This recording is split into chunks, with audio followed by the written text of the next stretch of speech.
다시 시작하려고 하는데요. 뭐 순서는 일단 토론 맡아주신 두 분 선생님의 토론문을 듣고 그리고 나서 발표하신 분들의 답변을 듣고 시간이 남으면 여기 앉아 계신 선생님들이 궁금한 게 많으실 것 같은데요. 질문을 받는 걸로 하겠습니다. 이지은 선생님 먼저 토론을 하도록 하겠습니다. 이지은 선생님은 최근에 위안부 서사로 박사 논문을 받으셨고요. 굉장히 오래 좋은 비평문들을 많이 써주고 계신데 갑자기 쑥스러워지면서 서로 그럼 토론문을 듣도록 하겠습니다. 부탁드립니다. 네, 안녕하세요. 이지은입니다. 그 토론문을 설명을 하면서 이제 말씀을 드려보겠습니다. 그 제목을 지나간 자리에 남은 서사, 그 존재 양식에 대한 비판적 검토 이렇게 했는데 이제 왜 그랬냐면 제가 이제 세 분 선생님의 말씀 잘 특히 발표로 들으니까 더 흥미롭게 들었는데 이제 준비를 할 때 아무래도 제가 소설을 주로 비평을 하다 보니 이유 선생님의 이제 토론은 빼고 소설을 얘기를 했습니다. 그래서 황정환 선생님께서 이 비판적 서사의 존재 양식에 대하여 발표에서 이 비판성, 오늘날 비판이 비판성을 상실했다는 진단과 함께 이 어떤 대안적 전망에 대해서도 논의하시고 뒤에 이제 권여선의 무구를 대상으로 하여 이 비판적 서사의 존재 양식 어떻게 있을 수 있을까라고 이제 분석을 해주셨습니다. 이제 비판의 힘이 적어도 폭력과 불평등이 세상에 이치해서는 안 된다는 공통 감각을 형성하는 데 있다고 할 때 평온하고 안락한 생활을 하는 이 무구에 나아가 그렇게 안락하게 생활하면서도 끝까지 이제 외로움과 고독감을 느끼는 그런 장면에서 무엇을 갖든 어떤 안락을 누리든 그것이 궁극적으로는 중요하지 않다는 감각을 기억하게 하는 서사다. 그런 점에서 비판보다 더 강력한 급진성이 있는 서사다, 이제 소설이다라고 평가해 주셨습니다. 한편 이소 선생님의 발표에서는 이제 성과 얼룩이라는 제목으로 이제 발표를 해주셨는데 부제가 폭력이 지나간 자리에서라고 하셨습니다. 그래서 비슷한 시기에 태어나고 비슷한 시기에 데뷔한 이 네 작가 작품에서 등장하는 동년배 인물, 여성 인물들에게는 이제 동년배 인물이 나타나고 그 남성 작가의 이제 삼촌의 이야기에 대해서는 윗세대 인물이 서사화되는 양식을 살펴주시고 지나간 폭력을 이 결산하는 방식이 젠더에 따라 다른 양상으로 나타나고 있음을 분석해 주셨습니다. 강영숙 편혜영 소설에서 여성 인물들이 직접 자신의 삶을 이야기한다면 다시 말해 이들이 지금까지 경험한 폭력에 대해 이제 잠정적인 결산을 거쳤더라도 그것이 여전히 종료되지 않았음을 동시대인으로서 말하고 있다면 이제 이기호 손은기의 소설은 폭력의 시대를 살았던 삼촌의 삶을 발굴해내어 지난 시대의 에필로그이자 이제 그걸 발굴한 조카 세대의 프롤로그를 쓰고 있다 이렇게 분석을 해주셨습니다. 그 두 발표문을 이렇게 대상으로 해서 토론을 할 때 어떤 점을 이어서 이제 얘기를 해볼까 그리고 제가 요즘 고민하고 있는 지점과 만나고 있나 했을 때 제가 이제 마침 저의 이제 자기 고민하는 것만 보이게 되니까 그 만나는 지점이 있었는데 그게 뭐였냐면 이 지나간 자리라는 것이었습니다. 이제 폭력이 이미 지나간 자리에서 이야기돼서 만들어지는 서사. 이소 선생님의 소설에서는 특히 이 삼촌을 얘기하는 것. 삼촌이 사라진 뒤에 이 조카들이 그 80년대의 어떤 폭력의 시대라고 하는 그걸 살았던 삼촌이 지나간 후에 삼촌이 사라진 후에 삼촌의 서사를 발굴해서 이야기하는 그런 양상이 있다면 황정환 선생님께서 다뤄주신 무구는 두렵던 시절의 20대 이 두 친구가 20대에 원래 20대의 친구였는데 나이가 들어서 재회하고 땅을 사고 그리고 나서 이제 또 땅을 사고 나서 땅이 폭락하면서 이제 결별을 하게 되는 친구가 남게 되는 그래서 이 두렵던 시절이 지나서 만난 두 친구라는 측면에서 이 지나간 자리에서 쉽게 말하면 후일담의 형식, 후일담의 사후적 시선으로 바라보는 그 형식이라는 게 저는 이제 좀 그걸 비판적으로 검토해보고 싶다라는 생각이 들었습니다. 그래서 먼저 이 황정환 선생님께서 권여선의 무구를 말씀해 주셨는데 말씀하셨듯이 이제 무구는 여러 비판적으로 바라볼 지점이 많은 서사인데 그 중에서도 황정화 선생님께서는 좀 더 이제 긍정적인 측면, 이 비판적 측면을 이 소설에서 찾으려고 해주셨던 것 같습니다. 그래서 이 이제 선생님의 분석처럼 무구에서는 무구한 삶이란 사실 두려운 삶이라는 것, 그리하여 두려움이란 어떤 세계의 기이한 열기에 전념되지 않은 삶 또는 안온하고도 무의미한 생활의 궤도에 갇히지 않는 삶을 증명하는 어떤 감각일 것입니다. 그래서 소미가 현수 말만 믿고 땅을 사면서 손에 든 이익이든 같이 하자, 함께 하자, 이 20대의 그때처럼 그렇게 했던 무구함 혹은 빚으로 마련한 돈으로 땅을 사면서도 현수에게 뭐 공동명의라고 하자고 했던 그 무구함은 결국은 어떤 두렵고도 두려운 그런 상황을 초래합니다. 그 땅값이 하락을 했을 때, 그래서 세상의 계산법에 따라 조금만 때가 탄 행동을 했다면 이제 소미는 어쩌면 그 두렵고 외로운 시간을 피했을지도 모릅니다. 그런 점에서 이 소미라는 인물이 또 긍정적으로 보일 수도 있는 측면이 있고, 이 마지막에 자신이 그 땅으로 인해 어떤 안락한 생활을 얻게 되었음에도 불구하고 친구가 나타나길 바라는 그런 마음을도 내비치기도 합니다. 그런데 이제 제가 조금 이제 문제 삼고 싶은 점은 이 소미가 사후적으로 발견한 이 소설의 현재 시점은 어떤 것이냐면, 이 소설의 현재 시점은 그 땅이 땅값이 올라서 거기에 이제 건물을 짓고 임대업을 하게 된 거죠. 임대업을 하게 되면서 안락한 삶을 살게 된 현재 시점에서 그 과거에 그 현수 10몇 년 전에 현수를 만나서 땅을 산 것, 그보다 더 이전에 20대 대학 시절, 이런 식으로 사후적인 시선이 들어가 있는데, 이 사후적으로 발견한 이 무구함을 좀 의심해 봐야 되지 않을까라는 생각을 했습니다. 이 무구함이 다 같은 무구함일까? 그래서 이 땅에 묘지가 이제 묘역이 들어선다는 소문에 땅값이 허락했을 때 소미가 그 땅을 팔아치우려다가 팔 결심을 거둡니다. 이제 갔더니 이제 마치 외지 사람이 이 소문을 못 듣고 땅을 싸게 살 때 빨리 팔아 넘겨라 하는 식으로 이제 막상 갔더니 동네 사람이 그 땅을 사는 거였어요. 근데 부동산 업자도 외지 사람이 땅을 산다라고 했지만 가서 봤더니 그걸 보면서 이 사람들 다 미쳐 있구나, 부동산에 미쳐 있구나 라면서 덜덜 떨면서 이 땅은 때가 탔다라고 생각했다가 아니다.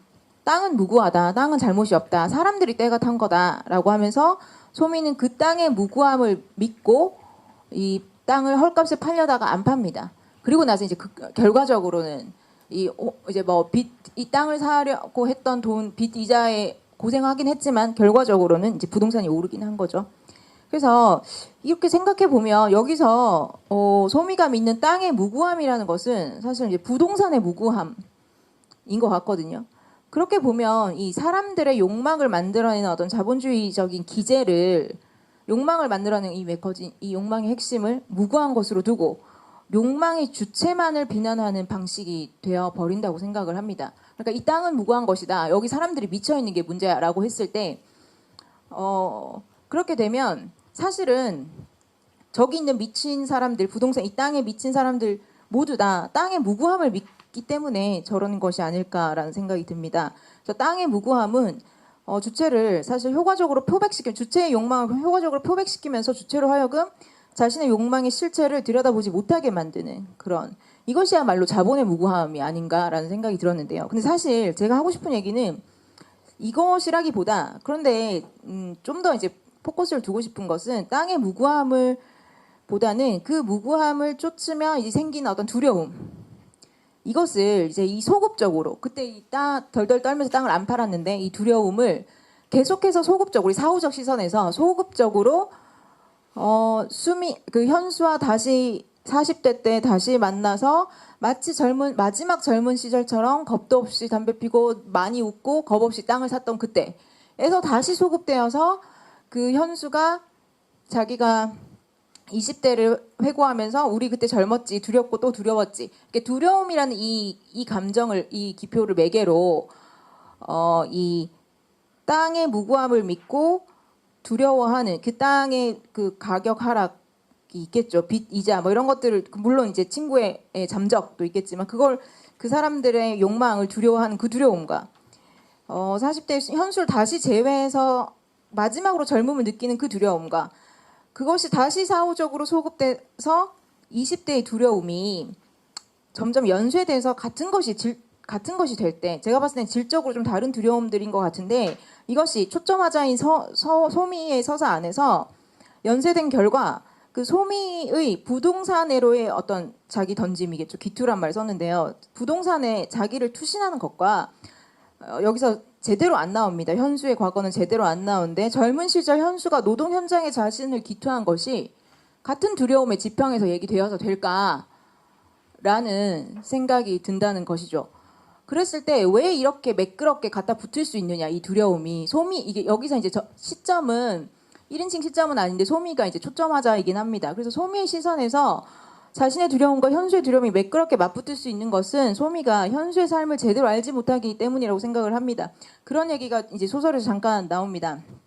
그 서로 간에 이제 오랜만에 이제 20대 만났던 친구가 40대 만났으니까 자신들의 과거를 조금씩 얘기하지만 그 성글게 아기가 맞고 절대 물을 수 없는 부분이 있고 이런 얘기를 하거든요. 서로 간에. 그래서 소미는 현수가 흘린 말들로 그녀의 삶을 대강 재구성할 뿐 현수가 무구하고도 두려운 그 시절을 어떻게 지나왔는지 혹은 어떻게 때가 타게 되었는지 모릅니다. 물론 소미도 현수의 삶이 거칠게 변화해 왔을 것이라 막연히 생각은 합니다.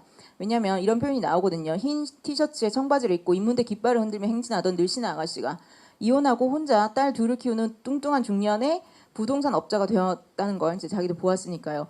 그런데 소미가 현수의 삶의 변화에 대해 생각하는 것이 그 땅의 현재 가치를 앞에 두고 그러니까 땅의 무고함 앞에서 사람은 절대 그렇게 무고하지 않음을 재확신하는 과정이었음을 기억을 할 필요가 있다고 생각합니다. 땅의 무고함을 믿는 소미는 어느새 그것을 닮아 이제 이 소설에서 그렇게 나와요. 소미는 참 때가 없으시네요. 이게 이 세신사 분께서 소미한테 그런 얘기를 하거든요.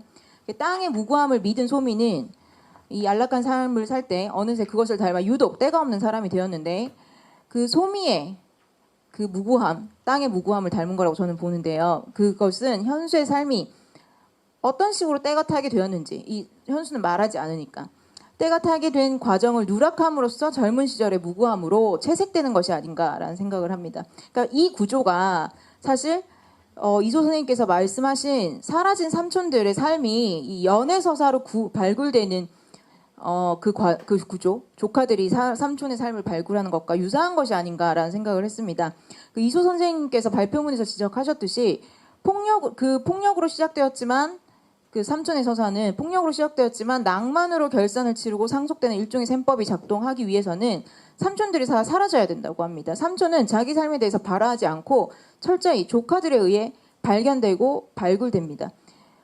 그러면 이 무구의 문제의식의 연장선상에서 여기서도 역시 의심스러운 부분은 이렇습니다. 삼촌의 삶이 낭만적인 연애서사로 채색되면서 이게 삼촌이 사라지고 그 삼촌의 삶이 어떤 사물로 남아있는데 그것을 그 사후적으로 조카가 발견해서 그 삶을 뭐로 만드냐면 연애서사로 만들어낼 때 그 연애로 채색된다는 거죠. 이 80년대를 살았던 삼촌이. 그랬을 때 삼촌의 삶이 낭만적 연애서사로 채색되면서 분명 어떤 지점 삼촌은 노동운동가를 사랑했는데 그거 이외에 삼촌의 어떤 지향이든 가치관이 이념이 이게 하나도 나오지가 않죠. 삼촌은 말하지 않으니까. 이런 지점이 누락되고 있는데 서사에서 그것이 곧 지나간 자리에 남은 서사, 곧 후일담 소설의 시선에 내재되어 있는 어떤 저는 고의성이라는 말을 쓰긴 썼는데요. 고의성, 필연성, 어떤 형식, 존재 양식이 아닌가라는 생각이 듭니다. 그래서 이 사후적으로 우리가 마침 그래서 이런 생각을 하고 제가 자리에 앉아 있었는데 마침 이 포럼의 제목이 넘어가는 이야기들이더라고요. 그래서 이 폭력의 시대를 지나온 사후의 시점에서 과거를 바라볼 때 특정한 것으로 채색될 수밖에 없는 구조. 그것이 어떤 20대의 무고함이든 어떤 연애서사든 그것이 누락하는 것이 또 어떻게 보면 이제 황장 선생님께 말씀하신 어떤 비판의 지점들이 아닌가라는 생각을 합니다. 그걸 잘 보여주는 이제 소설이 저도 소설을 소개를 좀 해줬으면 하는 요청이 있으셔서 이렇게 권여선에 이제 조금 좀 딴소리 같지만 토론자가 다른 소설을 언급해서 좀 민망해서 드릴 말씀인데 사슴벌레식 문답을 같이 놓고 얘기하면 좋을 것 같습니다. 사슴벌레식 문답은 역시나 이제 좀 후일담식 소설인데 네 명의 친구가 이제 여자 친구 네 명이 있었고 그 중에 한 명이 먼저 목숨을 막 죽었습니다. 그리고 이제 남은 친구 세 명인데요. 그 중에 이제 서술자는 나라는 나가 있고 경애와 부영이 이제 남보다 못한 원수가 됐습니다. 왜 그러냐면 경애와 부영의 남편이 이제 뭐 간첩 혐의로 조사를 받았는데 이 경애가 부영의 남편 두진에게 불리한 진술을 한 거죠. 어떤 진술을 했냐면 그들이 활동한 조직이 실체가 있었고 북한에 가서 수령을 만났다 이렇게 얘기를 함으로써 이 소설에서도 그 사건에 대한 경애의 직접 발화는 제대로 안 나옵니다. 이 소설에서도 삼촌의 발화가 없듯이. 그런데 이제 경애는 뭐 안온하게 살았던 것 같아요. 근데 자기가 같이 이제 운동을 했던 부영의 남편은 8년에 그 감옥살이를 하게 됩니다. 그래서 경애의 속이 알 수 없지만 어쨌든 겉으로는 교수가 돼서 잘 살기도 하고 그리고 경애는 계속해서 자신이 팩트를 진술했다고 주장을 합니다. 계속해서. 그래서 뭐 어쨌든 윤리적 지탄을 피할 길은 없는 변절자라고 할 수 있습니다.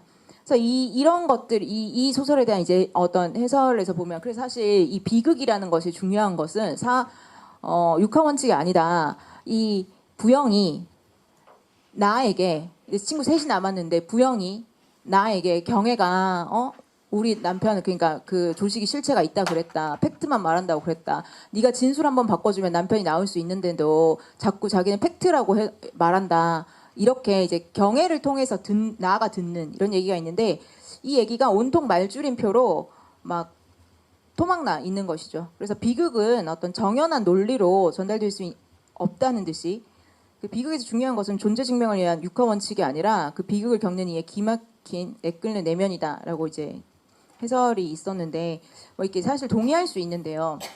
근데 여기도 역시나 경애의 말은 없다는 거죠. 그래서 이렇게 되다가 이렇게 하다가 결국은 나가 준인데요. 나가 그 죽은 친구의 20주기 추모를 다녀온 후에 나는 이제 변절자 경애하고는 인연이 끊어졌고 부영하고는 연락을 드문드문은 하던 사이였죠. 그런데 죽은 친구의 추모를 다녀온 후에 다음날 정신 차려서 문자 메시지를 봤더니 나는 이제 부영하고도 연락이 완전히 끝났구나라는 걸 깨닫습니다. 근데 왜 깨달았을까? 그러면서 이제 자기가 술 취해서 보낸 메시지를 막 올라가요. 이제 핸드폰에 막 올라갔더니 나가 부영한테 이런 메시지를 보낸 게 있었습니다. 나가 부영에게. 그러니까 남편이 그 감옥살이한 부영이죠. 그 조직 실체가 있었던 거 맞지? 그년 말이 맞지? 라는 문자를 거의 다 이제 맞춤법도 다 틀리고 술 취해가지고 이렇게 보냈던 거죠. 그 말은 즉슨 그러니까 경애가 윤리적인 지탄은 피할 길은 없지만 경애가 자기가 자기 입으로 팩트를 자꾸 말했다고 하는데 팩트를 말한 건 맞았는데 심지어 그거를 나도 알고는 있었다는 거죠. 그 부영의 남편과 경애가 어떤 조직이 있었고 실체가 있었고 뭐 수령을 만났고 뭐 이런 것들이. 근데 이 얘기를 제가 왜 하냐면요. 그 준이는 이렇게 이제 자기가 아침에 깨가지고 술이 깨서 불완전한 문장으로 남아 그동안 10년 정도 외면했던 어떤 진실. 경의 말이 맞긴 맞지? 라는 말을 못했던 거죠. 그 부영 앞에서는. 진실을 발화했던 걸 봅니다. 자신의 안위와 동료의 공경을 교환한 경애의 행위는 지탄받아 마땅한 것이겠지만 경애의 말이 거짓은 아니었다는 걸 실은 나도 알고 있었다는 겁니다. 그러나 그 경애가 주장하는 팩트를 마주하는 일은 회피해 왔던 것이죠. 왜 회피해 왔냐라고 한다면 그들이 이제 그 경애가 주장하는 그 팩트란 실은 그 친구들이 관계가 파탄에 이르는 경로인 것이고 그 과정을 있는 그대로 인정하는 순간 그 과거에 동떨어져서 아련한 그 20대의 추억, 빛나는 과거는 훼손되고 맙니다. 이 소설에서 나오는 표현인데 과거가 어둠 속에서 바라보는 터널 끝 원안처럼 비현실적으로 밝게 동동 떠 있으려면 우리 그 기차 터널에서 보면 저쪽에 터널 밖에 밝게 빛나게 원환이 있는 부분 있잖아요. 그렇게 있으려면 반드시 터널 어둠에서 봐야지만 그렇잖아요. 그런 것처럼 그 파탄의 과정이 어둠 속에 있어야 된다는 것이죠. 다시 말해 비극의 육하 원칙은 몰라야 하고 경애가 팩트를 말하고 있으면 모른 척해야 합니다. 그리하여 후일담식 비극에는 전향의 논리는 삭제되고 경애의 논리는 삭제되고 상실의 비감과 윤리적 지탄만이 남습니다. 이것이 바로 남은 자리에서 되돌아보는 사후적 시선의 존재 양식이 아닌가. 그러니까 삼촌의 논리는 사라지고 어떤 연애 감정이 남는다던가, 무구에서도 비슷하게 그때 그 논리들은 20대 이 사람들이 어떤 길을 걸어서 어떻게 때가 타게 됐는지 논리는 사라지고 어떤 무구함으로 채색된다거나 하는 이 사후적 시선의 존재 양식이 아닐까라는 생각을 했습니다. 그런 점에서 제가 이제 황정원 선생님의 이 글을 읽으면서 그 비판의 논의를 다 이해는 못했지만 그래도 이 비판적 서사를 얘기할 때 우리가 그러면 그러면 이 사후적 존재, 이 사후적 시선이라는 것이, 후일담식 시선이라는 것이 비판을 굉장히 놓치고 있다는 생각을 하거든요. 왜 그러냐? 이 사람들 전향의 논리나 논리가 없기 때문이라고 생각을 합니다. 실패한 삼촌들, 때가 탄 현숙, 전향한 경애의 삶을 낭만적이든 비탄적이든 과거를 채색하는 사후적 시선에서가 아니라 그들의 삶의 논리에서 바라볼 수 있어야 우리가 어떤 비판에 대한 얘기를 할 수 있지 않을까. 상실된 과거가 연애사로, 혹은 상실의 서사로, 폭력의 과거가 연애사로 혹은 상실의 서사로 채색될 때 그 시대를 휩쓸었던 폭력과 그것에 저항했던 어떤 논리들까지도 사실은 쉽게 덧칠되어 버리는 것이 아닌가라는 생각을 했습니다. 네, 이상입니다. 네, 감사합니다. 토론했는데 박수. 지금 발표를 하나 해주셨는데 너무 재밌게 잘 들었는데, 일단 뭐 제가 짧게만 말씀을 드리자면, 권여선의 소설 그 무구에 대해서 황정환 선생님이 분석하신 거에 대해서 좀 다른 관점의 해석을 해주신 거고, 그게 소미의 무구함에 대해서 이제 황정환 선생님이 긍정적으로 읽어주셨는데, 그 부분에 대해서 사후적으로 발견된 것이라는 점에서 그 무구함이 좀 의심의 대상이 아닌가. 그리고 그 무구함이라는 것이 실제로는 과거의 폭력적인 혹은 비판되어야 될 어떤 사정들, 상황들, 현실들, 이런 것들을 사실 지워버릴 때, 기억에서 삭제할 때야 비로소 무구한 것으로 발견되는 게 아니냐라고 이제 비판을 하신 것 같아요. 이거에 대해서는 황정환 선생님, 그리고 뭐 자연스럽게 그 과정, 그러면서 이희우 선생님의 논의를 빌리자면 그 사이에 매개라고 해야 될 이렇게 압축되어 있는 그것을 좀 늘려서 다시 봐야 되는 게 아니냐, 이렇게 비판하신 것 같고요. 네, 이어서 조윤정 선생님의 토론을 듣도록 하겠습니다. 네. 네, 바로 시작하겠습니다. 제가 좀 목소리가 좀 험악한데 양해를 부탁드리고요. 준비해온 토론문을 부분 읽는 것으로 토론을 대신하겠습니다. 근데 첫 번째 문장부터 오타가 있는데, 번역 아카데미 4차 비판 포럼의 토론을 맡은 조현정인데 너무 이렇게 기꺼이 맞아서 이렇게 오타가 생겼는지, 네, 아무튼 저도 잘 모르겠습니다.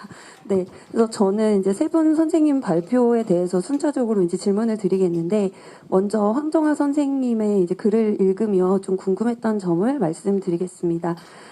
제도적으로나 시대적으로나 비평의 위기가 자명한 사실이라는 전제하에 최근에 문학 잡지들이 비평을 통한 어떤 적극적인 대화를 요청하는 상황 속에서 황정화 선생님의 글은 복원해야 할 비평이 어떤 것인가에 대한 어떤 근본적인 질문으로 글을 시작하고 계신다고 생각을 했습니다.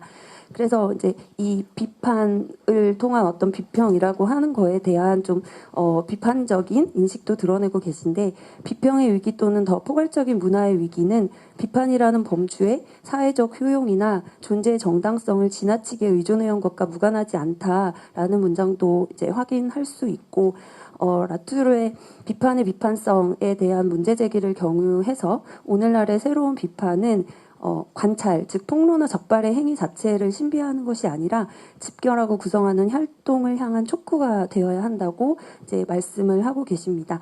이러한 문제의식화의 무구를 비판적 서사의 다른 존재 양식으로 이제 읽고 계시는데요. 첫 번째 질문은 선생님께서 비판 의식의 전제 조건으로서 공통 감각 자체가 오늘날 이제 위기에 처했음을 지적을 하고 계시면서 비판적 서사가 처한 무력감 혹은 아이러니를 설명하고 계시는데, 충분히 뭐 타당하고 실증할 수 있는 그런 주장이라고 생각이 들기는 하는데요. 그러면서 이제 덧붙이시고 있는 것이, 오늘날 이제 비판의 서사가 처한 상황 같은 거를 이제 설명을 하시면서, 폭력의 잔혹함을 비판하는 서사가 오히려 폭력의 위력을 증폭시키고, 불평등을 비판하는 서사가 도리어 불평등의 실제성을 강화할 위험. 그래서 이제 서사가 아주 자연스럽게 이제 비판으로 기능하지 못하는 그런 현상에 대해서 이제 말씀을 하고 계시는데 이거는 뭐 지난 시절 우리가 뭐 2000년, 90년대, 2000년대 작품을 읽었던 방식이 최근에 이제 비평장에서 어떤 식으로 이제 재검토되고 있는가라고 하는 그런 비평장의 논의들과도 관련이 되어 있다고 생각을 하시는데 이에 대해서 좀 구체적으로 예전에는 이렇게 읽었을 수 있는 작품인데 지금은 더 이상 그렇게 읽을 수 없다. 그렇게 작동하지 못한다라고 하는 작품이 이제 좀 계시다면 좀 여쭙고 싶었습니다. 근데 이 글의 범위를 좀 벗어나는 질문일 수도 있을 것 같고요. 두 번째, 권여선의 소설 무구를 통해서 이제 비판이 불가능한 시대 혹은 비판이 불가능한 비평 속에서 또 다른 작품 읽기의 가능성, 즉 비평의 급진성을 찾아내시는 장면이 흥미로웠는데 그것은 이제 소미의 어떤 최종적인 태도로서 이제 확인이 됩니다. 아까 이제 앞선 토론문에서도 읽혔던 부분이라 그 부분을 넘어가고 권여선을 통해서 선생님께서 소설의 급진성을 발견해내는 이런 장면에 저는 뭐 심정적으로 그리고 체험적으로도 충분히 동의할 수 있는데 하지만 한편 이러한 가능성이 비판이 불가능한 시대의 문학 읽기 혹은 비평이 행할 수 있는 다른 가능성의 발견이라기보다는 일종의 어떤 세대적 공통 감각의 확인으로 읽히기도 한다는 생각이 드는데요.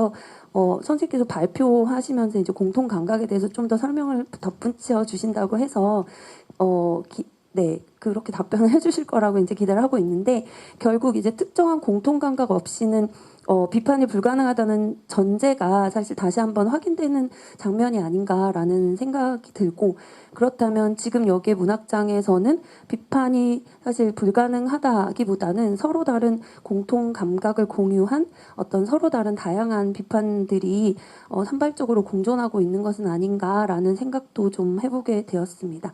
그래서 권여선의 무구의 사례 이외에 비판적 서사의 다른 존재 양식을 확인할 수 있는 어떤 그 비판적 서사의 다른 사례, 달리 말하면 선생님께서 표현하신 집결하고 구성하는 활동을 향한 촉구로서의 문학의 정치성을 확인할 수 있는 비판적 서사의 다른 형태는 무엇이 있을까가 궁금해졌습니다. 다음으로 이서 선생님의 발표문에 대해서 질문을 드리겠는데요. 이 소설에 대해서도 사실 선생님들 답변을 듣는 시간이 더 소중해서 앞에 이제 한 단락의 내용은 사실 이 작품에 대한 그 발표문에 대한 요약이기도 해서 그 부분은 제가 생략을 하도록 하겠습니다. 그러니까 선생님의 글을 읽으며 들었던 생각을 좀 두서없이 몇 가지 말씀을 드리자면 선생님이 바라보는 그 관점과 조금 다른 관점을 지적하는 것일 수도 있을 텐데 우선 이 두 경향의 소설의 차이가 그 계승이라는 측면에서 또 좀 논해볼 수 있다라는 생각이 들었는데요. 편혜영과 강영숙의 소설은 같은 세대의 자신들의 이야기를 하고 있고 손홍규와 이기호의 소설은 윗세대의 이야기를 이제 아랫세대가 하고 있다는 점에 좀 더 주목을 해보면 어떨까라는 생각을 했는데 선생님이 이걸 단절이라고 이제 표현을 하셨는데 이제 계승 어떤 서사는 계승이 되고 어떤 서사는 계승이 되지 않는가 그래서 이러한 사정을 뭐 여성의 역사는 왜 충분히 계승되지 못하는가라고 하는 것이 뭐 최근의 비평장에서도 많이 논해지는 그런 주제 중에 하나일 텐데 이런 질문을 또 환기하게 되는 것이라는 생각도 들었습니다. 그래서 여기 지금 사회를 봐주고 계시는 소영현 선생님께서 그 애도하는 여자들 페미니즘 서사의 역사 다시 쓰기라고 하는 글에서 역사적 시간을 통과하지 못한 채 사라진 여성에 대한 반복적인 애도의 작업이 2010년대 후반 새로운 활기를 마련한 페미니즘 문학의 전설을 추적하는 작업이 될 수 있다라고 이제 말씀을 하셨는데 이 작업에서 탐색되는 그 최윤, 정희연, 최은영의 작품 같은 경우에도 사실 사라진 여성을 기억하고 애도하는 주체가 같은 세대의 여성들이라는 점에 좀 주목을 해볼 수 있을 것 같아서 결국에는 여성의 역사는 세대를 건너서 충분히 계승될 수 없는 것인가라는 이제 의문도 좀 생겼습니다.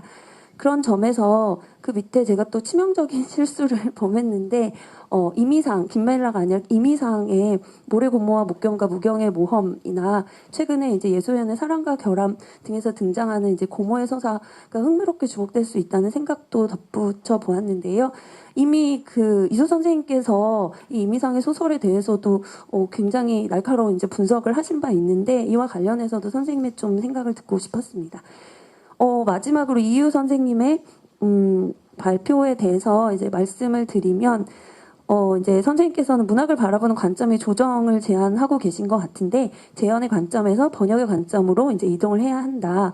그리고 이러한 제안은 인간이 비인간을 재현 대표한다고 생각할 때 비인간은 아무것도 하지 못하는 이제 수동적 객체가 되고 인간만이 재현의 주체가 된다.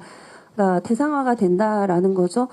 이러한 이제 재현의 한계를 반성 비판 한다고 해서 이제 달라지는 건 없고 반성 비판하는 것만이 아니라 이제 다른 방식으로 한번 관점을 옮겨보자라고 이제 얘기를 하고 계시는데 그래서 인간과 비인간을 대립적으로 바라보는 재현적 관점에서 그 사이를 상호적 연쇄적으로 바라보는 번유의 관점으로 옮겨갈 때 이 둘 사이에 생략되어 있고 무시되었던 수많은 매개작용이 드러날 수 있다라고 이제 설명을 하고 계십니다.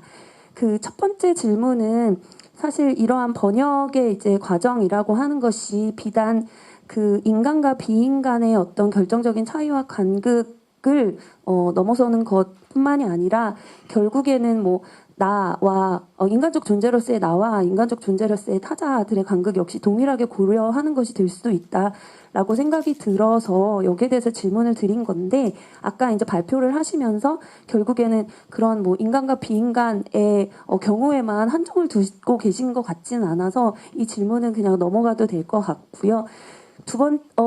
그리고 이제 선생님의 발표를 들으면서 아까 그 사회자 선생님께서도 조금 이론적인 것 같다라는 이제 말씀을 해주셨는데 선생님의 이제 발표를 정리해서 제 나름대로 이제 정리를 해보면 그러니까 번역이라고 하는 것은 사물과 언어 사이의 어떤 매개에 대한 연쇄적 작용이다라고 하는 말씀을 하셨는데 그렇다면 그 재현이라고 하는 것은 그 매개나 연쇄의 과정에 대한 이제 고려가 좀 부족한 것일 거고 그 다음에 뭐 대변되는 자와 대변하는 자의 구분이 이제 전제된 것이다라고 한다면 이제 번역은 그런 것이 아니고 연쇄 그리고 작품 분석에서 또 연습이라고 하는 그런 표현에 또 주목을 하셨잖아요. 그런데 이런 그 논의들을 종합을 해보면 제가 이 번역이라고 하는 그 이론적 개념에 대해서 좀 공부가 부족해서 그런 것일 수도 있는데 결국에는 그 재현 불가능에 대한 것이 번역인 것은 아닌가. 이 불가능하지만 계속 시도를 하는 그 행위, 수행이라고 하는 것이 결국은 번역으로 설명될 수 있는 것은 아닌가. 그러니까 재현이 어떤 뭐 비유컨대 작품, 뭐 일회적인 작품을 의미한다면 그런 어떤 작품들의 총체, 문학하는 행위 이런 것 자체를 우리가 딱 번역이라고 말할 수 있는 거 아닌가. 이런 그냥 생각이 좀 들기도 했거든요. 그래서 그런 것도 좀 질문을 이제 드려보고 싶었고, 그 다음에 그 발표문에 있는 2번에서는, 사실 선생님이 시를 이제 분석을 하시면서, 이거는, 그 이제 재현을 반성하는 것이 인간 주체 자신을 뭐 위한 것이며, 이것이 곧장 번역의 관점으로 이동하는 것은 아니다라고 말씀을 하셨는데, 그 재현의 반성이라고 하는 것과 그 번역의 과정이라고 하는 것의 차이가 아직은 좀 그 시 분석을 통해서 저한테는 뚜렷하게 와닿지는 않는 것 같다라는 생각이 들어서 그러니까 뭐 인공지능에 뭐 생각이 끼어들 때 그게 번역의 주체로 한계한다라고 하셨는데 이것도 결국 인간적 판단과 뭐 인식의 결과는 아닌가라는 생각도 들고 안태훈의 소설에서도 네, 인간적 시선의 이동과 감정의 변화 같은 것이 좀 더 두드러지는 것은 아닌가. 그러니까 이러한 인간, 뭐 비인간, 인간, 타자 이런 간극을 넘어서려는 시도를 사실 저의 그 이해의 한계로 인해서 약간 무력화시키는 것은 아닌가라는 우려가 들기는 하는데 이런 부분에 대해서도 선생님의 좀 더 보충 설명을 듣고 싶었습니다. 네, 이 정도로 마치겠습니다. 네, 감사합니다. 네, 꼼꼼하게 잘 질문을 해주셔서 제가 반복을 하면 시간을 너무 잡아먹을 것 같은데요. 뭐 핵심적으로는 황정아 선생님께는 여러 가지 비판을 하셨지만 어쨌거나 아까 말씀하셨던 그 세대 공통 감각에 대해서 조금 더 설명을 부탁드리면 될 것 같고 사실 이제 뭐 결과적으로 세 분한테 각기 다른 여성 뭐 이소 선생님한테는 여성들의 서사가 과연 세대를 건너 계승하지 못하는가라는 질문도 던지셨고 뭐 마지막으로 재현과 번역 사이의 차이라는 게 그렇게 선명한 것이냐 이런 식의 질문을 던지셨지만 결과적으로 정리를 해보자면 지금 이제 우리가 문제 삼고 있는 것들 재현이라든지 비판이라든지 지금 이제 새롭게 페미니즘 리부트 이후에 새롭게 논의되고 있는 것들 그것들 비판 불가능성이라든가 재현 불가능성이라든가 이런 것이 어쩌면 지금 이렇게 이제 더 이상 논의할 필요가 없는 것처럼 오히려 그냥 치부되고 있는 것이 아닌가 그거에 대해서 좀 다시 오히려 또 검토해야 되는 게 아닌가라는 질문처럼 저는 좀 들렸어요. 그래서 그런 것들을 고려하면서 답변해 주시면 되지 않을까 이런 생각이 듭니다. 네. 황정원 선생님부터 답변을 부탁드릴까요? 네. 네, 토론 감사드립니다. 네. 너무 뭐 여러 가지를 말씀을 해주셔서 그거를 이제 잘 지사 선택을 해야 될 것 같기는 한데요. 일단 뭐 저의 문제의식을 다시 한 번만 이제 크게 정리하고 넘어가고 싶은데요. 저는 일단은 뭐 아주 간단하게 얘기하면 비판이라고 하는 것이 굉장히 성행하는데 근데 그것이 어떤 의미에서 굉장히 기계적이 됐다. 그래서 어떻게 비판을 다시 비판적이게 할 수 있겠는가. 그런 의미, 그런 질문에서 출발했고 제가 볼 때는 어떤 의미에서는 비판 이상이 되어야 비판성이 회복될 수 있다. 뭐 이런 결론을 이제 드린 셈입니다. 그래서 그것이 이제 저는 저로서는 이 넘어가는 문학이라고 하는 그런 제목하고 좀 통하지 않을까 하는 생각을 했던 것이고요. 일단은 이지은 선생님께서 이제 여러 가지 질문하셨고 그 핵심은 이 무구에 대한 읽기의 차이인 것 같아요. 그래서 제가 보더라도 상당히 다르게 읽으신 것 같고 사실 선생님께서 뒤에 사슴벌레식 문답을 간단히 언급해 주셨는데 그것도 저하고 굉장히 다른 읽기라고 하는 것을 저는 확인했는데요. 뭐 거기까지 얘기할 수는 없으니까 일단 이 무구라고 하는 것이 일종의 이제 지나간 서사라고 하는 그 이서 선생님의 그런 데서 키워드를 갖고 오셔가지고 조금 거칠게 정리를 하자면 이 솜이라는 인물이 말하자면 사실 어느 순간부터 이제 부동산에 기투를 하게 됐는데 근데 그거를 이제 돌아보는 시선으로 자기 지나간 자리를 바라보면서 어떤 의미에서 그 친구인 현수가 20대 때 했던 그런 것하고 자신을 연결시킴으로써 자신의 어떤 이 부동산에 의해서 사실 안락함을 누리는 현재로 오는 이 과정 자체를 어떤 의미에서 좀 정당화시키는 어떤 그런 기제가 작동한다. 자신이 어떤 땅의 무구함을 얘기함으로써 사실은 자신의 무구함을 뭔가 정당화하려고 한다라고 이제 읽으신 것 같아요. 네, 근데 이제 저는 이 어떤 의미에서는 사실은 제가 애초에 글을 출발하면서 이 비판의 비판성을 이제 조금 의심하면서 시작했는데 지금 이지연 선생님께서 읽으신 바로 그 독법이 저로서는 저의 관점으로에서는 사실 제가 조금 넘어서고자 하는 그 비판의 아주 기재의 아주 전형적인 어떤 모습을 보여주시는 면이 있다 이렇게 생각합니다. 그래서 저로서는 상당히 동의하기 이제 힘든 독법일 수밖에 없는데요. 일단은 하나는 무구가 일단 후일담이라고 얘기를 하셨는데 저도 이제 그런 면이 있다고 생각이 듭니다. 일단 뭐 대학 때 뭘 했던 사람이 뒤에 다시 만나고 그런데 일종의 후일담이긴 한데 사실 제가 볼 때는 그 시절을 영광의 시절로 회상하지 않고 있다는 점에서 이 권여선 소설이 갖고 있는 장점이 있다고 봅니다. 물론 이제 뭐 깃발을 흔들었던 뭐 티셔츠를 입고 그거 인용도 저도 했고 선생님께서 하셨는데 사실 제 인용과 선생님 인용의 차이는 그 뒷부분에서 그렇게 이제 뭐 살이 찌고 이렇게 중년이 됐다라고 하지만 그래도 어떤 생기가 있었다 하는 대목이 나옵니다. 그리고 그때 20대 때 했던 그런 행동에 대한 묘사가 여러 가지가 있을 수 있는데 그 중에서도 두려움이라고 하는 키워드를 뽑았다는 거죠. 그래서 이 통상적인 빛나는 시절로서의 20대의 어떤 운동 뭐 이런 거를 회상하는 것과 상당히 다른 정동을 갖는 서사다. 저는 그렇게 보고 있고요. 그리고 굉장히 두렵고 두렵던 시절로 정의하는데 이게 두려움이 정확히 뭘 가리키는가 이게 이제 저는 좀 해명하는 게 중요한 부분이라고 생각하는데 저도 뭐 이 발표문에도 지적했지만 화자의 허위의식에 대한 비판이 없는 게 아닙니다. 그래서 사실은 막 내가 이제 다시 현수가 와서 땅 지분 달라고 하면 어떻게 하나 뭐 이런 생각도 하고 있고 그렇기 때문에 여기서 이 소설이 또는 소미 스스로가 자신의 무구함 그러니까 소미의 무구함이 여기에 이 소설의 드러나 있다 또는 그것을 증명하려고 하고 있다. 저는 그렇게 보진 않고요. 소미가 얘기하는 것은 자신의 무고함이라기보다는 소미 자신조차도 어떤 일단 땅의 무고함으로 일단 표현이 됐는데 그럼 그 땅의 무고함이 곧 소미의 무고함을 증명해 주는가? 저는 그런 등식이 성립하지는 않는다 이렇게 보고 있습니다.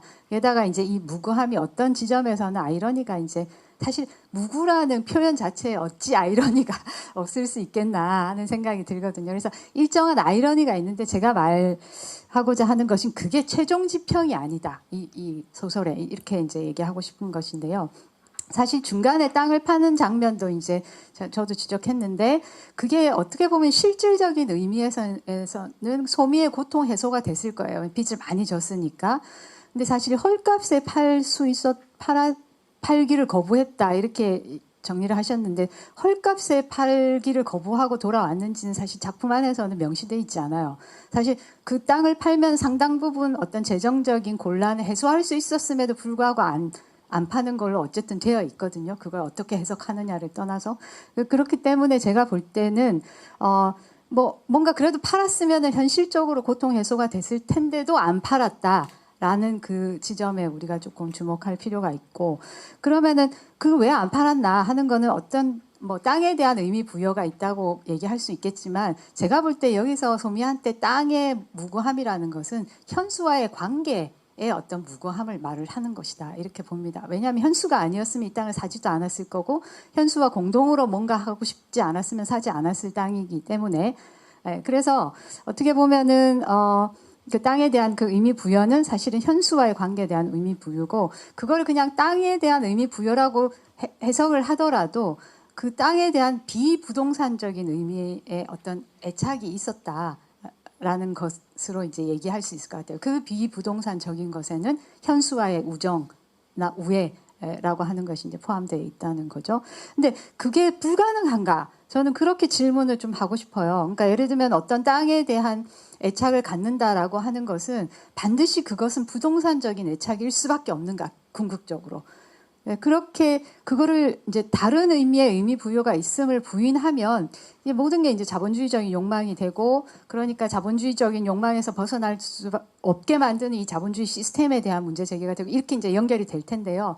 근데 저는 사실 이 소설뿐만 아니라 현실에서도 사람들이 집을 갖고 싶어 하는 것을 다 부동산 소유욕이라고 말할 수는 없다라고 생각이 들고 물론 그것을 구분하는 게 굉장히 미세한 구분이고 또 어려운 구분일 거라고 생각이 듭니다. 그러나 그 차이가 분명히 있다라는 것을 보여주는 게 중요하고 그게 이제 이 작품의 포인트이기도 하다.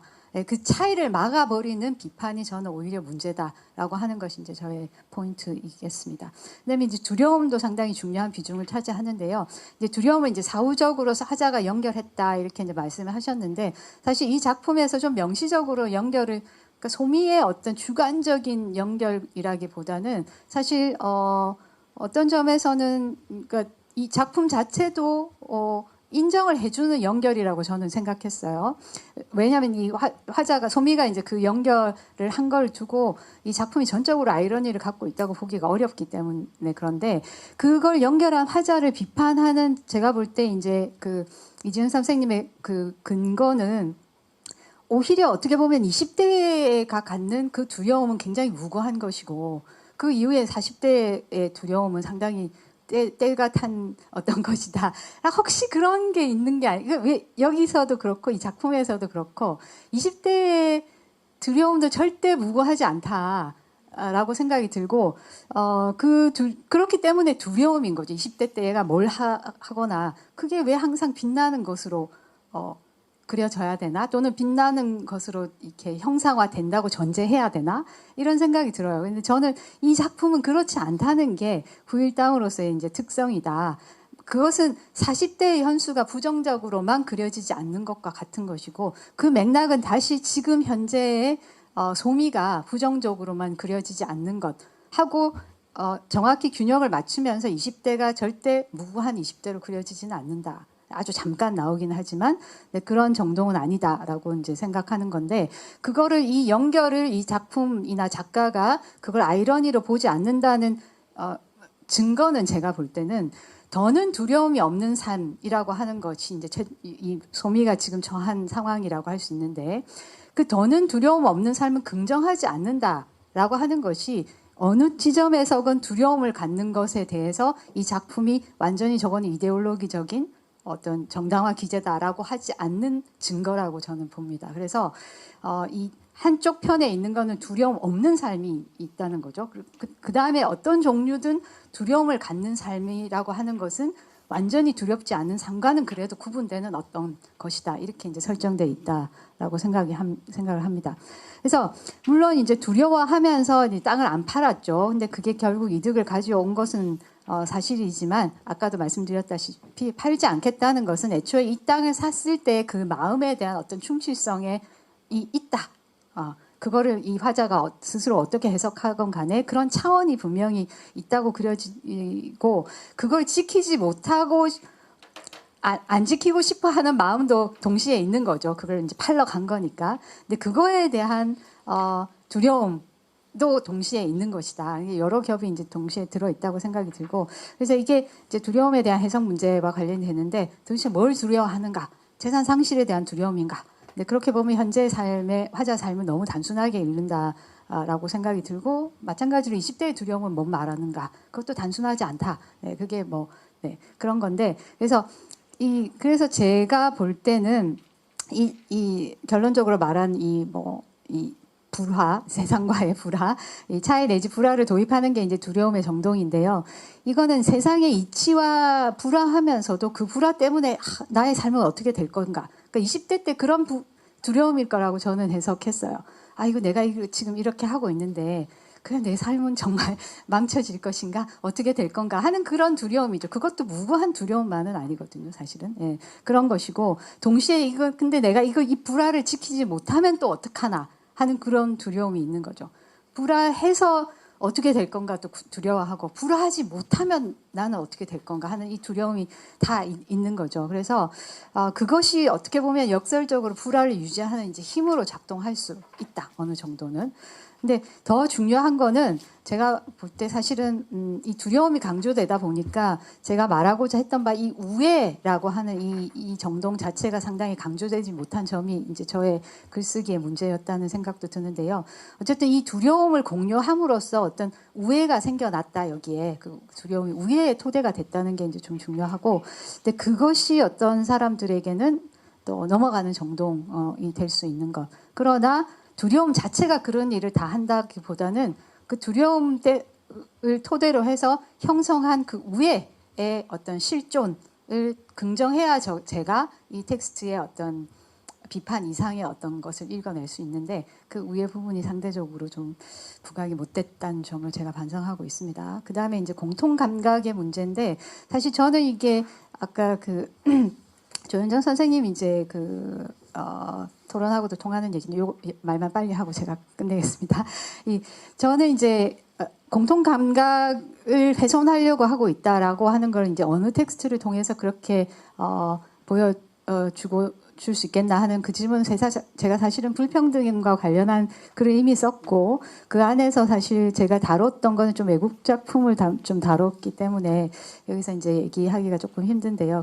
복제인간 나오는 그 작품이 이제 굉장한 불평등을 그리고 있는데 뭐 하여튼 그 얘기했고 사실 기생충 얘기를 그때 같이 했어요. 이제 기생충이라는 영화 자체가 굉장한 불평등을 그리고 있는데 그 영화가 그래서 불평등한 이 현실이 정말 문제고 이것을 우리는 넘어서야 되겠다 하는 어떤 그런 정동을 부추기는가 아니면 이 불평등이라고 하는 것이 얼마나 압도적인가 하는 것을 더 압도적인가 하는 그 느낌을 정동적으로 다 강화하는가. 물론 이제 그 표면적으로는 이게 다 이제 비판적인 서사이기는 하지만 그래서 저는 이제 그런 사례에서 사실은 불평등을 비판하면서 그걸 드러내고 폭로하는 서사가 오히려 불평등이라고 하는 것이 얼마나 압도적인가 우리 현실에서 이런 거를 더 강화하는 결과가 낳는 그런 걸 이제 좀 보여주려고 했는데 그게 왜 그러냐면은 지금 우리가 살아가고 있는 시대에 이런 뭐 신자유주의도 아까도 얘기했지만 이게 불평등이라고 하는 것은 있을 수밖에 없는 거 오히려 평등한 것이 불가능하다라고 하는 것을 매우 당당하게 얘기하는 그런 시스템이기 때문에 더 이상 이제 그런 전략이 잘 안 먹힌다 이런 얘기를 한 건데, 근데 그렇다고 해서 제가 긍정하려고 하는 것이 그러면 이 공통 감각을 어떻게든 방어하고 어떻게든 지켜내자 그런 얘기를 제가 하고 싶지는 않습니다. 근데 그거는 저는 죄소주의라고 보고요. 그거야말로 이 불평등을 정당화하는 이 기제 자체에 사실은 그 프레임 안에 들어가서 싸우는 것이지 이게 뭔가 힘 있는 어떤 것이 될 수가 없다. 그래서 제가 얘기하는 거는 그 공통감각을 훼손하고 있다고 해서 그 공통감각을 한번 지켜보자. 우린 최소한 그거는 지켜보자. 이렇게 말하려고 한 게 아니고요. 조금 더 야심만만해져야 된다. 어떤 비평이라고 하는 것이. 그래서 뭔가 넘어갈 수 있는 어떤, 그러니까 사실 우리 공통 감각이 있다고 하더라도 불평등이 없어지는 건 아니잖아요. 근데 실제로 불평등이 없는 어떤 것을 일정하게 실현하고 그것을 가능하게 하는 어떤 그 정동을 보여주는 것. 근데 그런 것이어야 되지. 그 사라질까 두려워 그 공통 감각을 방어하는 이런 걸 제가 말씀드리려고 하진 않았는데요. 근데 이렇게 하다 보니까 이제 조금 공통 감각이라는 이 표현 자체가 약간 튀다 보니까 이제 그거를 얘기하게 된 게 아닌가. 근데 저는 어쨌든 새로운 만약에 비판이나 비평이 있다면 이 공통 감각을 방어하는 데 있어서는 안 된다라는 입장이라고 하는 점을 좀 말씀드리면서 일단 여기까지 하겠습니다. 네, 지금 아마도 이지은 선생님이 뭔가 답변을 하고 싶으실 것 같은데 조금 이어서 답변을 먼저 듣고 나서 지금 비판 대 비판으로 대격돌하는 되게 흥미로운 장면을 여러분이 보고 계시는 거라고 생각이 드는데요. 제가 뭐 요약하기보다 이따 이지은 선생님이 말씀을 하시는 걸 빨리 시간을 줄이는 게 좋을 것 같은데 넘어가고 그다음에 아니요 이소 선생님 답변을 듣는 걸로 하겠습니다. 네. 제가 들으니까 그 이지은 쌤하고 조윤정 쌤이 해주신 말씀이 약간 동일한 거에 앞뒷면 같았는데, 이지은 쌤이 낭만적 사랑 외에 삼촌의 삶의 다른 점은 누락시키는 혐의가 있다라고 하셨고, 그리고 조윤정 쌤이 여성들은 이렇게 역사적 계승이 어려운데 남성들은 이런 게 잘 이루어진다 이런 얘기를 하셨는데, 이게 좀 비슷한 얘기 같아요, 사실은. 그러니까 아마 삼촌들을 사라지게 두었다는 점이 가장 문제적일 텐데, 아름답게 만들어서 지워줬다고 비판할 수도 있다고 저도 생각하고요. 근데 반면에 이제 그만 사라지라고 털었다고 생각하면 그 전 세대의 좌표를 다른 사분면으로 이제 넘긴 거니까 좀 단호한 수행적인 측면도 있다라고 생각합니다. 그러니까 양가적인 게 있다고 생각하고, 그래서 제가 주석에다가 쓴 게 있는데, 그 박상영이나 성애나 같이 좀 더 젊은 세대, 그리고 자기랑 똑같은 출생 연도인 뭐 94년생, 88년생이었나? 뭐 이 정도 되는 화자들이 등장해서 지금 현실에 존재하는 삼촌뻘들하고 있었던 일을 좀 쓰거든요, 소설에. 근데 이때 삼촌들은 그 청산이 안 돼요. 그 사분면에서 뭔가 다른 사분면으로 넘기기 아름답게 만들어줄 수도 없고, 이 양가성이 그대로 노출이 됩니다. 그래서 여전히 숭고로 말해주기도 하고, 한편으로는 너무 이제 비장한, 그러니까 우리가 승화가 실패하면 비장해지잖아요. 그래서 좀 비장해지거나 이런 양가성이 그대로 노출이 됩니다. 그래서 삼촌을 사라지게 해줬다는 거가 문제적이지만 동시에 좀 어떤 단호한 수행적인 면이 있다고 생각하고, 근데 여성은 이러기가 당연히 어렵다고 생각합니다. 그러니까 아름답게 만들어서 지워주면 약간 예전에 우리네 어머니나 막 누이를 그리듯이 그릴 수밖에 없고, 이제 그만 사라지라고 하기에도 이 사람들이 원래 누리고 있었던 뭐 그런 게 없기 때문에 이게 자기 앞에서 깔끔하게 결산을 하고 자기부터 새로 출발하고 이런 거는 되게 어려운 것 같아요. 근데 반면에 예전에 권여선이, 오늘 권여선 이야기가 많이 나와요. 권여선의 이모 같은 소설 보면은 이게 지식인 여성이기 때문에 굉장히 그 당시 드물었던 지식인 여성이었기 때문에 이 이모는 좀 아름답게 결산도 되고 조금 또 사라지게 돼요. 그러니까 의미화도 하면서 사라지게 되거든요. 근데 아까 황정원 선생님 말씀하신 것처럼 그 권여선 소설에는 항상 자기 파괴적인데 좀 청빈한 어떤 권여선의 유토피아적인 그런 욕망이 보이는데, 이런 것들을 모아서 생각해 보면은 젠더별로 586 세대에 대해서 우리가 어떻게 생각하는지를 보면은 이 586으로 상징되는 세대에 대한 다양한 기억의 방식이 어떻게 이게 자기가 포함되고 안 포함되고, 그리고 젠더의 차이 이런 거를 분류해 보면은 되게 다양한 기억의 방식들이 있는 것 같아요. 이게 우리 사회에서 586이 가지고 있는 어떤 양가성일 수도 있을 것 같아요. 그 자체로. 그리고 저는 아까 조금 놀랐는데 조현정 선생님 말씀해 주신 게 이 여성 계승 서사를 사실은 제가 이걸 이어서 쓰고 싶었는데 당연히 분량 이상 쓰지 않고 정확하게 끊었지만 이거 이어서 써볼까 생각했는데 저는 계승보다는 이제 상속이라는 말을 더 선호하는데 왜냐면 이 남성들 같은 경우는 조금 박물관화해서 프라이드라든지 이렇게 소설이라든지 조금 더 박물관화한다는 느낌이 있었거든요. 근데 여성들은 상속을 받는데 왜냐면 상속이라는 거는 우리가 좋은 의미를 민족의 어를 계승한다 이렇게 할 수가 없고 상속은 빚과 유산, 재산을 동시에 받는다고 생각하거든요. 그러니까 빚을 안 받으려면은 전체를 털어야 되고 우리가 상속을 포기해야 되고 안 그러면 빚까지 받아야 되기 때문에 저는 이제 상속이 빚과 재산을 동시에 받지 골라받을 수 없다라고 생각하는데 이게 아마 여성이 소수자여서 타인한테 자꾸 자기 분신을 발견하기 때문에 그럴 수도 있을 것 같고요. 그래서 이제 이런 방식으로 여성이 어떻게 상속하느냐 하는 서사가 삼촌이 아니라 이모나 고모랑 관련해가지고 나온 소설들이 몇 개 있고 여기서 그 조현정 쌤 말씀해주신 것처럼 이미상이랑 예소연 소설이 있었고 하나 추가해서 저는 조경란 소설도 쓰고 싶었는데 여기서 그 이미상 소설에서도 고모의 삶의 방식이 그 조카들한테 그대로 이어져서 한 조카는 거의 약간 히키코모리 같이 되고 뭐 다른 조카는 좀 다른 방식으로 계승을 하고 예소연의 사랑과 결함에서도 이모의 정신질환이라든지 하는 것들을 그대로 봤거든요. 그리고 조경란 소설에서도 이모의 죽음 충동 같은 것들이 그대로 이어지는데 이때 이어질 때 어떤 얼룩을 통과해서 받게 되는 것 같아요. 그러니까 여기서도 제가 얼룩이라고 했는데 그 이미상 소설에서는 상징적으로 고모랑 그 무경, 고모의 삶의 방식을 거의 그대로 받는 고모는 그 어떤 아이가 막 코를 풀어놓은 지저분한 탕에 이렇게 딱 앉아 있는 것을 그 다른 조카가 쳐다보는 걸로 이제 끝나게 되거든요.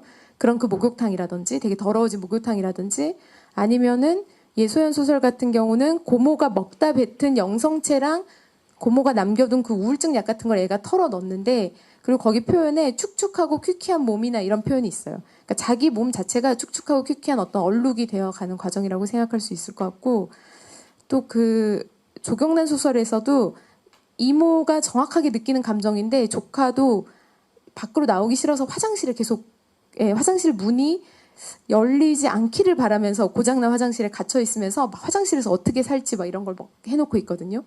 이런 식의 거가 이모랑 다음 세대가 함께 있는 어떤 얼룩 그렇게 깨끗하고 아름답진 않은데 어떤 그런 공간들이 만들어지는 것 같아서 이제 그렇게 연결을 하고 싶은데 이거는 상속이었던 것 같아요. 뭔가 이 이기호랑 손홍규랑은 좀 다른 방식이었던 것 같고 그거를 저는 연결해 쓰고 싶었고 하나 더 추가하자면 약간 정의연의 여기서도 그 소영현 쌤이 삼풍백화점 해주셨는데 이게 약간 같은 세대 여성들에 대한 거였다면 최근에 지혜 작가 북명에서라는 소설에서는 자기 이야기인데 자기 이야기가 한참 지난 후에 그것을 결산하거든요.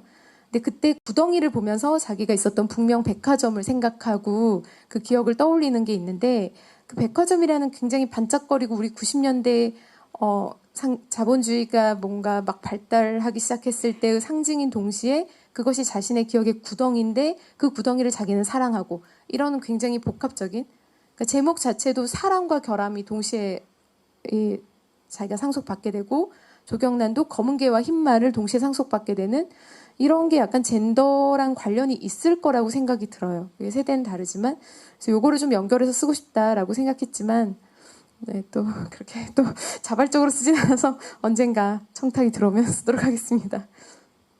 뭐 이 정도면 되겠지요? 될 것 같습니다. 뭐 지금 질문 받으신 거 연결해서 새로운 작품들과 그 뭐 다른 이어져서 쓰여질 수 있는 글까지 소개를 해주신 것 같은데요. 네, 그냥 바로 이어서 이유 선생님 답변 들어도 될 것 같습니다. 네. 네, 저는 조현정 선생님께서 질문을 해주셨는데, 네, 사실 너무 날카로운 질문이라서, 네,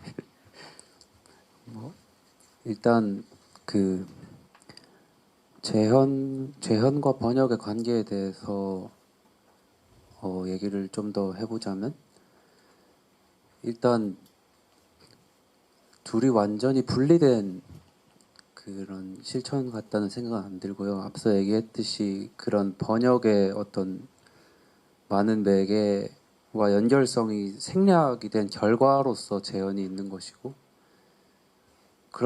그래서 이제 재현이 결국은 어떤 대상에 대해서 아주 요약된 상을 추출하는 것이라면, 대표를 추출하는 것이라면, 번역은 그런 상을 구성하는 어떤 노동이면서, 그리고 우리가 번역의 관점으로 본다는 거는 거기서 생략이 흔히 되는 것들을 좀 더 들여다본다는 정도의 의미일 것 같아요. 기본적으로는. 그리고 네, 이거 좀 딴 얘기일 수 있는데, 아까 막 과학이나 막 법에 관련해서 이런저런 얘기를 한 이유가, 저는 좀 그런 것들에 관심을 갖고 들여다보니까 사실 이게 법의 언어랑 과학의 언어랑 문학의 언어가 다 좀 별개라고 생각할 수도 있는데, 오히려 들여다보니까 그렇지 않은 면이 많다는 생각이 드는 거예요. 문학도 재현인 면이 있고 번역인 면도 있을 텐데, 그게 과학의 언어도 그렇고 법의 언어도 그런 면이 있는 것 같다. 그래서 이제 우리가 별로 관심을 안 갖고 어떤 집단이 말을 할 때는 어떤 대표가 그냥 나와가지고 대변자가 나와서 말하는 것만 보지만, 막상 앞서 사례로 얘기했던 헌법 소원 청구 같은 것도 보니까 얼마나 많은 사람들 혹은 비인간들이 거기에 들어가 있고, 또 이게 해녀 집단이 있고 어민 집단이 있고 뭐 고래 뭐 시민 이런 게 있는데, 다 대변자들이 있어요. 결국은 해녀 집단도 누군가 대변을 해야 되고, 어민들도 누군가 대변을 해줘야 되고, 또 그 대변인들이 모여서 대변인단을 만들고, 뭐 이런 식으로 이게 대변되거나 대변하는 존재들이 엄청 매개적으로 계속 있는 거죠. 그렇게 하면서 그게 법원에까지 이르게 될 텐데, 그 과정에서 구체적으로 어떤 설득과 조율과 통역과 그런 과정들이 일어날까, 이런 거에 대해서 좀 더 관심을 갖게 되는 것 같아요. 그리고 소설이나 비평, 뭐 시도 그렇고, 재현이라고 하면은 당연히 재현은 부분적인 거고 편향된 것이니까 다 반성하고 비판을 해야만 하지만, 일단 하재연의 시, 오늘 그 PPT에서 읽었던 두 편을 보면 앞에 읽었던 그 27글자에서는 어쨌든 나는 재현의 주체인데 떡갈나무를 제대로 너무 내 마음대로 말하는 것 같아서 좀 반성하게 되고, 하지만 내가 반성을 하든 말든 떡갈나무는 신경도 안 쓰고, 이런 분리가 있고 그 주체 안에서 뭐 재현했다가 반성했다가 이런 것들이 일어나는 게 좀 어쩌면 문학이 비인간을 다루는 데 있어서 좀 그 답보 상태가 되는 그런 거를 보여준다고 생각했고, 근데 어쨌든 그거는 시집 앞부분에서 그 재현의 한계를 보여주는 것 같고, 그 다음에 나오는 수화, 오늘 읽었던 그런 거에서는 좀 다른 접근이 두드러졌다는 거죠. 거기서는 어쨌든 연결의 가능성을 보여주고 있고, 아름다움에도 연습이 필요하다라는 말을 통해서 내가 몰랐던 언어를 배운다는 테마도 드러나는 것 같고, 그런 점에서 이거는 조금 다른 종류의 실천인 것 같고, 다른 방식으로 좀 대상을 들여다보는 방식인 것 같다고 했을 때, 네, 이제 지금 최근에 생각했던 것들이 이렇게 연결이 되면서 재현과 번역을 좀 대조적으로 이야기를 해본 것이죠. 충분히 설명이 되었을지 모르겠습니다. 일단은 뭐 작품들에 대해서 거론을 해주신 거고, 거기에 좀 밀접한 연관성 이런 것은 또 이제 여기 앉아 계신 분들 혹은 이 글을 다시 읽으실 분들이 조금 더 고민하시면 될 문제라고 생각이 들고요. 시간이 많이 지나서 이제 마무리 하면 좋을 것 같은데, 그 전에 이진 선생님 말씀 괜찮으실까요? 그래도 다음 기회가 없는데 짧게라도 하시고 가시면 좋지 않을까. 네, 짧게 하고. 네. 네, 이거 참, 이거 뭐 이렇게 약간의 근데 그 왜 독해의 일치라는 것이 항상 뭐 우리가 당연히 비평해서 추구하는 바는 아니니 이제 이 소설을 다르게 읽는 것 전혀 다른 시각이라는 것이 뭐 그렇게 문제적인 지금 상황은 아닌 것 같은데 그런데 이게 뭐 아까 말씀 약간의 그 뭔가 집에 가면 생각날 것 같다 하는 것은 저도 이게 어쨌든 이렇게 약간의 그 소설의 어떤 지금 당장 책이 없어서 뭐 그런데 제 기억에는 이런 것들이 있는데 일치하지 않는 부분이 있는데요. 그리고 저도 역시나 20대의 두려움이 당연히 무구한 것이라고만 생각하지 않고 문제는 그 20대의 두려움이 무엇인지라던가 아니면 또 그것도 동의가 되고 그리고 이 소설의 보는 시각의 문제지 20대의 두려움이 당연히 무구하지 않고요.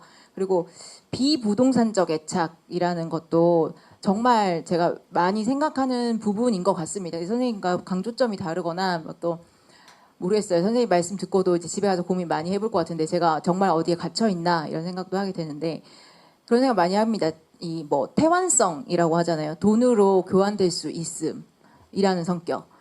그걸 띄는 순간 나의 의도를 벗어나는 측면이 있다고 생각을 해요. 어떤 것이 태완성을 가지는 순간 그것은 나의 의도를 벗어나는 측면이 있는데 그러니까 이렇게 얘기를 하면 어디 갇혀 있다고 선생님 말씀하시면 분명히 제가 넘어서야 될 것 같다는 그래서 저 고민이 됩니다. 제가 늘 고민을 하거든요. 그런 것 그러니까 이게 주체의 문제잖아요, 사실은. 그래서 저의 어떤 그런 것들이 사실은 이 권력 구조 안에서 규범이나 이런 것 안에서 자유로울 수 없을 때 날 벗어나는 이걸 어떻게 실현할 수 있을까라고 생각했을 때 물론 이 소설에서 저는 뭐 당연히 이 땅에 대한 애착이 사실은 비부동산적으로 나타나진 않았으니까 마지막까지 그런 점에서 저는 또 그렇게 생각했는데 그 문제의식은 이 소설을 떠나서 그 문제의식에 대해서는 저도 이제 충분히 고민해 볼 필요 있고 그 부분은 중요하다고 생각을 합니다. 다만 제가 강조하고 싶었던 것은 이 사후적인 시선에서는 항상 중요한 논리들이 많이 누락된다. 이걸 강조하고 싶습니다. 그러니까 우리도 그렇지 않나요? 제가 제 삶을 돌아볼 때 사후적으로 돌아볼 때 과거는 아름다워진다 이런 말 아주 쉽게 말하면 그런 말을 하잖아요. 그런 것처럼 이 중요한 시대, 중요한 사건들을 겪어온 인물들에 대한 이 서사들이 사후적인 시선에 갔을 때 그 중요한 논리들이 삭제되는 부분. 근데 그 삭제가 된 게 사실은 의식하지 못한 채 이게 삭제되었음도 모르는 채 어떤 감정적인 것들로 상실의 비감으로 윤리적인 지탄으로 연애 서사로 이렇게 드러나는 어떤 존재 양식들 꼭 그러면 제가 뭐 더 좋은 소설의 어떤 사례들을 찾을 수는 있겠죠. 그런 것에 대한 이제 문제 의식이 생겼다였던 것 같습니다. 네, 이상입니다. 네, 감사합니다. 혹시 뭐 조현정 선생님 혹시 지금 뭐 여기서 질문이 꼭 나는 집에 가면 정말 이거는 꼭 할 걸 하는 질문 같은 거 있으신가요? 없으시죠? 너무 늦어가지고 네네 온라인에도 지금 아마 궁금한 게 있으시겠지만 네 지금 없으니까 제가 너무 시간이 늦었으니까 이걸로 행사를 마치려고 하는데 괜찮을까요? 네네. 그러면 바쁘신 와중에도 발표와 토론에 참여해주신 5분 선생님, 그리고 여기 현장에 와 계신 이 참여해주신 선생님, 그리고 온라인에서 참여해주신 선생님들 여기 참여하신 분들 너무 감사드리고요. 이 행사가 원활하게 진행되도록 도와주신 원장님 이하 교육본부, 행정팀, 교육행정팀 선생님들께 진심으로 감사드립니다. 앞으로도 흥미롭고 유익하고 매력적인 주제로 다양한 참여자들과 함께 한국 문학에 대한 이야기를 이어갈 수 있기를 기대합니다. 사실 마지막으로 이 제목에 대해서만 말씀을 드리고 싶은데, 이제 폭력에 대한 게 사실 폭력을 폭로하는 거가 이제 우리의 목표는 아니고 그런데 현실에는 폭력이 범람하고 있고 폭력을 피해서는 아무것도 얘기할 수 없기 때문에 그런데 폭력을 얘기하면서 어떻게 넘어가서 다른 것을 상상하고 다른 공동체에 대해서 이야기할 수 있는 다른 공동체적인 어떤 상상력을 이야기할 수 있는가를 우리가 이야기해야 된다고 생각하면서 이런 제목을 지었는데요. 그런 의미에서 황정환 선생님이 가장 적합한 발표를 해주셨다는 얘기를 마지막으로 마무리하면서 행사를 마치도록 하겠습니다. 감사합니다. 마치겠습니다.